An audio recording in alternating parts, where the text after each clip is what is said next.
الحمد لله رب العالمين والصلاة والسلام على رسول الأمين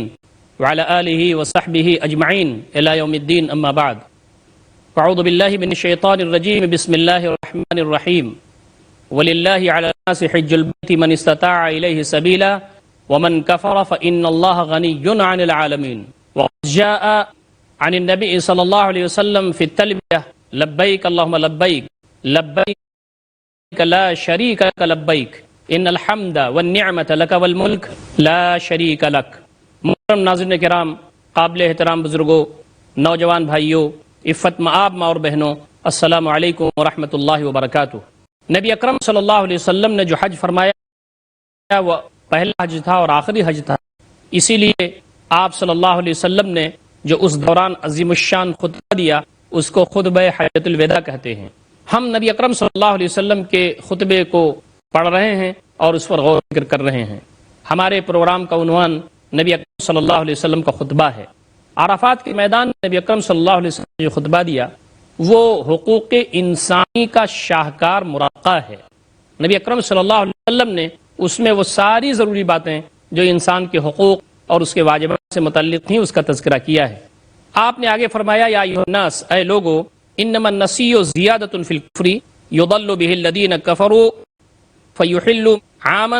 ویحرمونہ عاما لیواطئوا عدۃ ما حرم اللہ فیحلوا ما حرم اللہ۔ نبی اکرم صلی اللہ علیہ وسلم نے فرمایا کہ نسی کفر میں زیادتی ہے، اس کے ذریعے گمراہ کیے جاتے ہیں وہ لوگ جنہوں نے کفر کیا، اس کو ایک سال وہ حرام قرار دے دیتے ہیں اور دوسرے سال اس کو حلال قرار دیتے ہیں تاکہ جو اللہ تعالیٰ نے حرام مہینے بنائے ہیں ان کی جو شمار ہے، ان کی جو عدت ہے اور شمار، اس کو وہ پورا کر لیں۔ کفار کا کام یہ تھا کہ جو مہینے حرام ہیں وہ مہینے اس میں وہ تبدیل کیا کرتے تھے، کبھی ایک مہینہ آگے کر دیتے تھے، کبھی ایک مہینہ پیچھے کر دیتے تھے، اور بعد میں وہ ایک سال حلال کر لیتے تھے حرام مہینے کو اور دوسرے سال اس کو حرام کرتے تھے اور اس کی تعداد پوری کر دیتے تھے ملا جلا کر کے جو حرام مہینے ہیں اس کی۔ اس سے کیا ہوتا تھا کہ اللہ تعالیٰ نے جو چیز حلال کی وہ حرام ہو جاتی تھی اور جو چیز حرام کی ہے وہ حلال ہو جاتی تھی۔ تو نبی اکرم صلی اللہ علیہ وسلم نے فرمایا کہ یہ کفر میں زیادتی ہے اور یہ ختم کی جا رہی ہے۔ اور اتفاق یہ تھا کہ جس سال نبی اکرم صلی اللہ علیہ وسلم نے حج فرمایا اس سال پورا سسٹم اور نظام صحیح ہو گیا تھا، یعنی اس سال حرام مہینے اپنی جگہ پر تھے اور پھر اللہ رب العزت نے جو نظام کائنات بنایا ہے، دن اور رات اور سال اور مہینے، وہ سب اپنے اصلی حالت پر آ گئے تھے۔ تو فرمایا نبی اکرم صلی اللہ علیہ وسلم نے وَإِنَّ الزَّمَانَ قَدْ اسْتَدَارَ كَهَيْئَتِهِ يَوْمَ خَلَقَ اللَّهُ۔ یہ جو زمانہ ہے یہ گھوم کے ویسے ہی ہو گیا جیسے اللہ رب العزت نے اس کو پیدا فرمایا تھا، جیسے اللہ رب العزت نے آسمان اور زمین کی تخلیق کی تھی پہلے شروع میں، ویسے ہی اپنی حالت پر یہ آ گیا ہے۔ وَإِنَّ عِدَّةَ الشُّهُورِ عِندَ اللَّهِ 12 شَهْرًا۔ فرمایا کہ اللہ تعالیٰ کے نزدیک مہینوں کی تعداد 12 ہے۔ مِنْهَا 4 حُرُم، 4 مہینے حرام ہیں، اب ان میں کوئی تبدیلی ہونے والی نہیں ہے، کوئی آگے پیچھے نہیں کر سکتا۔ 3 متوالیات، 3 اس میں پے در پے ہیں، واحد فردن، اور ایک مہینہ تنہا ہے۔ ذوالقعدہ و ذوالحجہ والمحرم، ذوالقعدہ، ذوالحجہ، محرم یہ ایک ساتھ ہے، جب الگ ہے۔ ورجب الذی بین جمادہ و شعبان، جمادہ اور شعبان کے درمیان جو مہینہ پڑتا ہے، جمادہ الاولی، جمادہ الثانیہ، جمادہ الثانیہ اور شعبان کے بیچ میں رجب پڑتا ہے، یہ تنہا ہے، یعنی وہ تسلسل میں نہیں ہے۔ یہ 4 مہینے حرام ہیں۔ نبی اکرم صلی اللہ علیہ وسلم نے ان کی تفصیلات فرما دی۔ الا هل بلغت، کیا میں تمہیں پہنچا دی بات؟ اللہ اشہد، بار الہ تو گواہ رہنا۔ محترم ناظرین کرام، نبی اکرم صلی اللہ علیہ وسلم نے نسی کو بھی حرام قرار دے دیا، اور نسی یہی تھا کہ وہ آگے پیچھے کر کے تعداد تو برابر رکھتے تھے لیکن اللہ تعالیٰ نے جو حرام کیا ہے اس کو حلال کر دیتے تھے اور جو اللہ تعالیٰ نے حلال کیا ہے اس کو حرام کر دیتے تھے۔ نبی اکرم صلی اللہ علیہ وسلم کے زمانے میں جو نسی تھی آپ نے اس کو ختم کر دیا اور کہا کہ اب اس وقت جب کہ میں یہاں کھڑا ہوں یہ زمانہ ایسا گھوم کر کے اپنی اصلی حالت پر آ گیا ہے جیسے اللہ تعالیٰ نے زمین و آسمان کو شروع میں پیدا کیا تھا۔ اب 4 مہینے حرام ہیں، ذوالقعدہ، حجہ، محرم، یہ تو پے در پے ہیں، ایک ساتھ ہیں، لیکن رجب، جمادہ الثانیہ اور شعبان کے درمیان آتا ہے، وہ الگ ہے۔ تو یہ 4 مہینے حرام ہیں، اس میں اس کی حرمت کا خیال رکھنا ضروری ہے۔ نبی اکرم صلی اللہ علیہ وسلم نے فرمایا الا هل بلغت، کیا میں نے پہنچا دیا؟ اللہم اشہد، بار الہ تو گواہ رہنا۔ نبی اکرم صلی اللہ علیہ وسلم اس کے بعد فرمایا ایھا الناس، اے لوگو، فَإِنَّ لَكُمْ عَلَى نِسَائِكُمْ حَقًّا، تمہارے اوپر تمہارے عورتوں کا حق ہے۔ یہ عورتیں کمزور ذات تھیں۔ آپ نے دیکھا کہ نبی اکرم صلی اللہ علیہ وسلم کے زمانے میں عورتوں کو پریشان کیا جاتا تھا، وہ طرح طرح سے ستائی جاتی تھی اور ان کو گویا ایک مال کی حیثیت سے، سامان کی حیثیت سے ٹریٹ کیا جاتا تھا۔ نبی اکرم صلی اللہ علیہ وسلم تشریف لائے تو عورت کو بیٹی کی حیثیت سے، پھر اس کو بہن کی حیثیت سے، پھر اس کو ماں کی حیثیت سے، بیوی کی حیثیت سے اسلام نے عظمت دی اور اس کا حصہ ترکے میں متعین کیا اور ان کو وہ سارے حقوق دیے جو مردوں کو حقوق ہیں، یعنی جینے کا حق، مال کا حق، عزت کا حق، آبرو کا حق، اسی طریقے سے تجارت کرنے کا حق، کمائی کرنے کا حق، مال رکھنے کا حق وغیرہ وغیرہ، میراث میں بھی حقوق دیے۔ اور نبی اکرم صلی اللہ علیہ وسلم نے یہ فرمایا کہ شوہر کی یہ ذمہ داری ہے، مردوں کی یہ ذمہ داری ہے کہ وہ نان نفقے کا انتظام کریں، اور یہ جو حقوق واجبات ہیں وہ گویا ایک طرح سے تحفے کے طور پر عورت کو دیے گئے۔ تو فرمایا کہ فَإِنَّ لَكُمْ عَلَىٰ نِسَائِكُمْ حَقًّا، تمہارے اوپر تمہارے عورتوں کا حق، وَلَهُنَّ عَلَيْكُمْ حَقًّا، عورتوں کے اوپر تمہارا حق ہے، تمہارے اوپر عورتوں کا حق ہے اور عورتوں کے اوپر تمہارا حق ہے، دونوں کے حقوق ہیں، مردوں کے بھی حقوق ہیں، خواتین کے بھی دو حقوق ہیں۔ آگے فرمایا لَكُمْ عَلَيْهِنَّ أَلَّا يُؤْتِينَ فُرُشَكُمْ غَيْرَكُمْ وَعَلَيْهِنَّ أَلَّا يُدْخِلْنَ أَحَدًا تَكْرَهُونَهُ بُيُوتَكُمْ إِلَّا بِإِذْنِكُمْ وَلَا يَأْتِينَ بِفَاحِشَةٍ مُبَيِّنَةٍ۔ محترم ناظرین کرام، نبی اکرم صلی اللہ علیہ وسلم نے فرمایا کہ تمہارا حق عورتوں پر یہ ہے کہ وہ تمہارے بستر پر دوسرے کسی کو نہ آنے دیں، اور اسی طریقے سے وہ تمہارے گھروں میں کسی کو داخل نہ ہونے دیں جو تم ناپسند کرتے ہو مگر تمہاری اجازت سے، اور اسی طریقے سے فرمایا کہ وہ کوئی فحش، واضح فحش، کھلا ہوا جو فحش ہے اس کا ارتکاب نہ کریں، ولا یاتین بفاحشۃ مبینہ، اور وہ کسی واضح کھلے ہوئے فحش کا ارتکاب نہ کریں۔ فإن فعلنا، اگر وہ ایسا کریں، یعنی تمہارے بستر پہ کسی اور کو آنے دیں، یا وہ تمہارے گھر میں تمہاری مرضی کے خلاف کسی کو داخل ہونے دیں، یا وہ کسی فحش چیز کا ارتکاب کریں، فإن فعلنا، اگر وہ ایسا کریں، فإن اللہ لکم، تو اللہ تعالیٰ نے تم کو یہ اجازت دے رکھی ہے، ان تہجروہن فی المضاجع، کہ تم ان کا بستر الگ کر دو، وتضربوہن ضربا غیر مباح، اور تم ان کی ایسی پٹائی کرو جو بہت کھلی ہوئی واضح پٹائی نہ ہو، یعنی ہلکی پٹائی ان کی کرو۔ فإن انتہینا، اگر وہ رک جائیں، فلہن رزقہن وکسوتہن بالمعروف، تو ان کا یہ حق ہے کہ ان کو تم کھانا کپڑا دو معروف طریقے سے، واستوصوا بالنساء خیرا، اور تم عورتوں کے سلسلے میں میری خیر پر مبنی نصیحت کو تم قبول کرو۔ محترم ناظرین کرام، یہاں نبی اکرم صلی اللہ علیہ وسلم نے جو بات فرمائی ہے وہ یہ کہ عورتیں اگر ان کے اندر شذوذ پیدا ہو جائے، عورتوں کے اندر اگر ٹیڑھ پیدا ہو جائے، عورتیں اگر صحیح راستے پر نہ چل رہی ہوں اور تمہیں پریشان کر رہی ہوں، تو اس کا طریقہ یہ ہے کہ ان کو تم روکنے کی کوشش کرو، ان کو تم سمجھانے کی کوشش کرو، اگر وہ نہیں مانتی پھر ان کی پٹائی تم کرو۔ پہلا اسٹیپ جو اسلام نے بتایا ہے، نبی اکرم صلی اللہ علیہ وسلم نے یہاں خطبہ حجۃ الوداع میں بتایا، پہلا اسٹیپ یہ ہے کہ وہ اگر تمہاری بات نہیں مانتی اور جن چیزوں سے تم روکتے ہو ان سے نہیں روکتی ہیں، تو پہلے تم ان کا بستر الگ کر دو۔ قرآن مجید میں بھی اس کی تفصیلات موجود ہیں۔ نبی اکرم صلی اللہ علیہ وسلم نے اپنے خطبہ حجۃ الوداع میں بھی اس کا تذکرہ کیا ہے۔ عورت کا، بیوی کا بستر الگ دینے کا مطلب یہ ہے کہ عورت کو کچھ بھی اگر شعور ہوگا تو وہ اس کو بڑی چیز سمجھے گی اور اس پر رکنے کی کوشش کرے گی۔ اب اگر وہ اس پر بھی نہیں رکتی تو فرمایا کہ تم اس کی پٹائی کرو، اس کو مارو، لیکن ایسی مار نہ مارو کہ جو واضح ہو جائے، یعنی زیادہ مار، کھلی ہوئی مار، ایسی مار مارنے کا اسلام نے حکم نہیں دیا ہے، اور اس طریقے سے چہرے پر مارنا یا کمزور اعضاء پر مارنا یہ منع کیا گیا ہے، تو اس کی ہلکی پٹائی جائے۔ نبی اکرم صلی اللہ علیہ وسلم نے یہ فرمایا۔ اگر وہ باز آ جائیں اس سے، یہ دونوں جو طریقے نبی اکرم صلی اللہ علیہ وسلم نے بتائے ہیں، اگر وہ باز آ جائیں تو کہا کہ پھر ان کا نفقہ اور ان کا کھانا کپڑا یہ تمہارے لیے، فلہن رزقہن وکسوتہن بالمعروف، تو ان کا یہ حق ہے تمہارے اوپر کہ تم ان کو کھانا کپڑا دو معروف طریقے سے۔ اور نبی اکرم صلی اللہ علیہ وسلم نے بہت مشہور جملہ ارشاد فرمایا، یہ جگہ جگہ دین و شریعت میں اس کو کوٹ کیا جاتا ہے۔ آپ نے فرمایا واستوصوا بالنساء خیرا، تم عورتوں کے سلسلے میں میری وصیت قبول کرو، میری وصیت لازم پکڑو خیر کے سلسلے میں، عورتوں کے ساتھ تم بھلا برتاؤ کرو، عورتوں کے ساتھ تم خیر کا برتاؤ کرو۔ آگے فرمایا فإنہن عندکم عوان لا یملکن لانفسہن شیئا، عورتیں تمہارے پاس ایسی ہیں کہ گویا وہ خود اپنا کچھ اختیار نہیں رکھتی، خود سے وہ کوئی چیز نہیں کر سکتی، اپنے لیے بھی وہ کچھ اختیار نہیں رکھتی، قدرت نہیں رکھتی، وہ تمہارے بھروسے ہیں، وہ تمہارے اوپر ڈیپینڈ ہیں۔ وَإِنَّكُمْ إِنَّا أَخَذْتُمُوهُ بِأَمَانَةِ اللَّهِ، اور تم نے جو ان سے اپنا رشتہ مضبوط کیا ہے اور تم جو ان کو اپنی زوجیت میں تم نے لیا ہے تو وہ اللہ تعالیٰ کی امانت کی بنیاد پر لیا ہے، یہ اللہ تعالیٰ کی امانت ہیں، اور اللہ رب العزت کے یہاں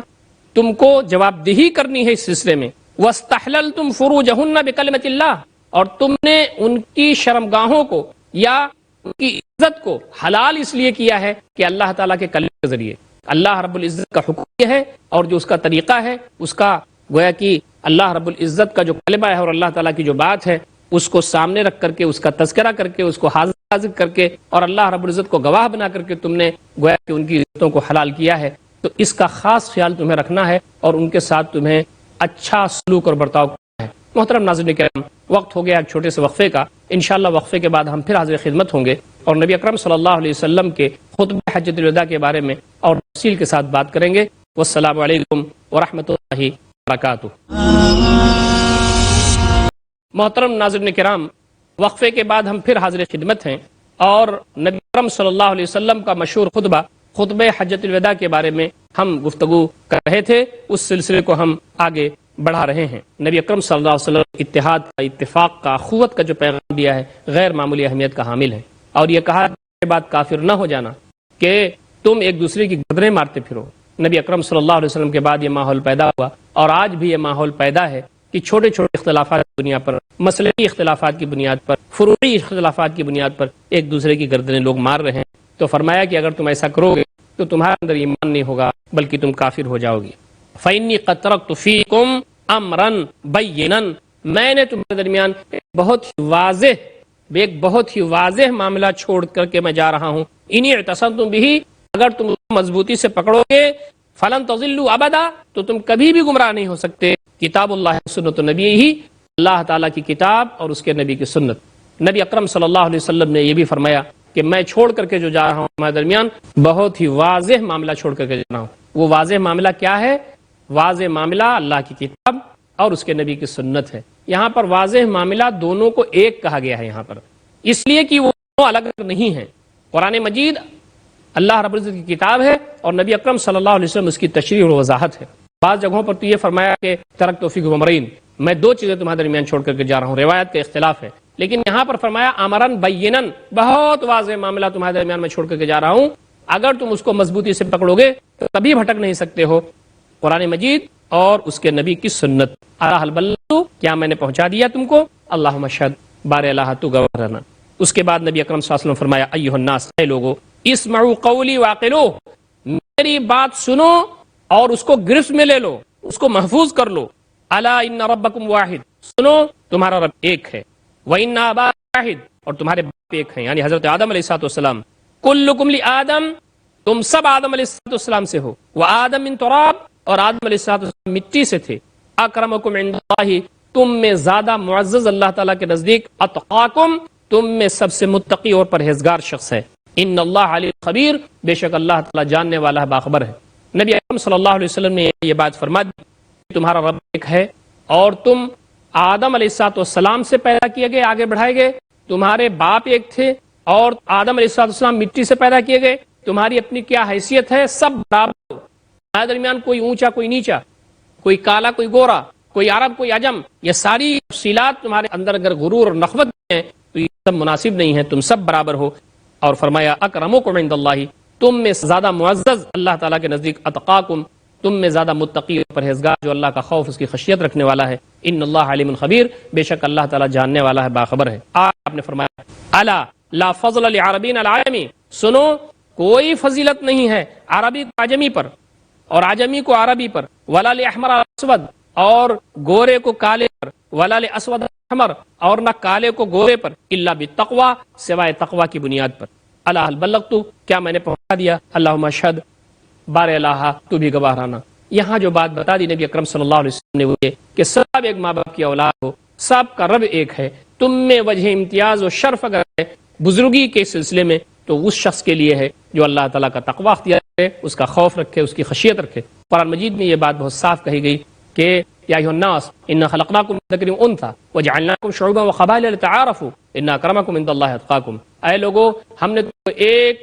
مرد اور ایک عورت سے پیدا کیا ہے، تم کو شعبوں، قبیلوں میں، جماعتوں میں اس لیے تقسیم کر دیا ہے تاکہ تم پہچانے جاؤ، تمہارا آئیڈینٹیفیکیشن ہو سکے۔ تم میں زیادہ متقی اور پرہیزگار جو شخص ہے وہی زیادہ اللہ تعالیٰ کی نظر میں محترم ہے۔ کوئی عربی کسی اجمی پر، کوئی اجمی کسی عربی پر، کوئی کالا کسی گورے پر، کوئی گورا کسی کالے پر کوئی فوقیت نہیں رکھتا۔ فوقیت اگر کوئی رکھتا ہے تو اللہ رب العزت کا متقی بندہ ہے، اس کے اندر تقویٰ ہے کہ اللہ رب العزت سے ڈرنے والا ہے اور اس کا کردار بہتر ہے۔